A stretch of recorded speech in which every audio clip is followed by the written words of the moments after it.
de nos concitoyens. La parole est à Monsieur Avi Assouli. Merci, Monsieur le Président. Ma question s'adresse à Monsieur le ministre des Affaires étrangères.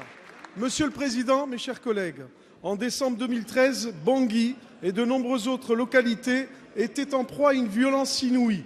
La République centrafricaine sombrait alors dans une situation qualifiée de pré-génocidaire par de nombreux observateurs internationaux. Face au chaos, la France a pris ses responsabilités en lançant l'opération Sangaris avec ses partenaires africains rassemblés dans la MISCA. Par cet acte de grandeur et de courage, le président de la République a pris une décision forte, une décision fidèle à ce qu'est la France, une décision fidèle à nos valeurs.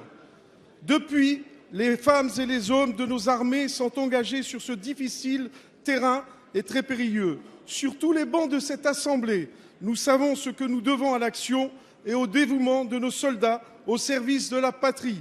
Monsieur le ministre, la situation RSA demeure difficile, marquée par les tensions et la violence.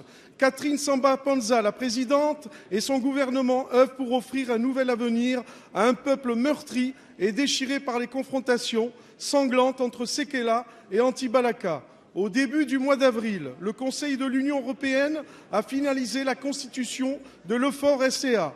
12 autres États membres ainsi que la Géorgie ont décidé de rassembler leurs forces au service de la paix en Centrafrique. Cette initiative marque un progrès dans la capacité des Européens à intervenir militairement et politiquement sur la scène internationale. Monsieur le ministre, pouvez-vous nous dire quel sera l'impact de cette nouvelle force qui sera définitivement déployée à la fin du mois de mai? Merci. La parole est à Monsieur le ministre des Affaires étrangères. Monsieur Avi Assouli, je voudrais d'abord, avant de répondre à la question, rendre hommage à celui qui pose la question, comme l'ont fait à l'instant vos camarades.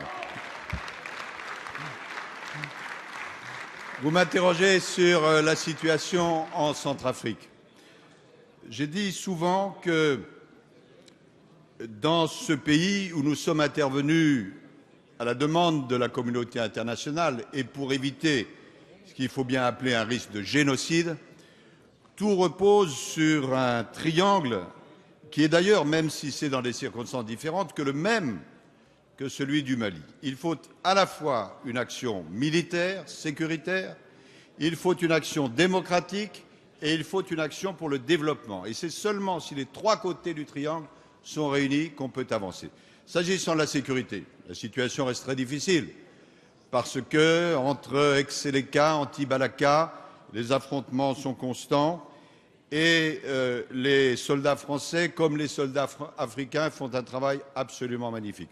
Nous avons obtenu que les Nations unies envoient 12 000 hommes au mois de septembre.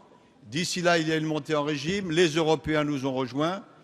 Je ne veux pas dissimuler les difficultés qui existent, mais le travail fait permet d'avancer et c'est le sens de votre question, de rendre hommage à nos forces. C'est d'ailleurs là-dessus que je voudrais conclure, M. Assouli, en sachant que cette conclusion, vous la faites vôtre. Je veux, mesdames et messieurs les députés, qu'il s'agisse de la Centrafrique, qu'il s'agisse du Mali, qu'il s'agisse de tous les terrains d'opération sur lesquels sont nos soldats, rendre hommage au courage et à la compétence dont ils font preuve. Ils sont l'honneur de la France.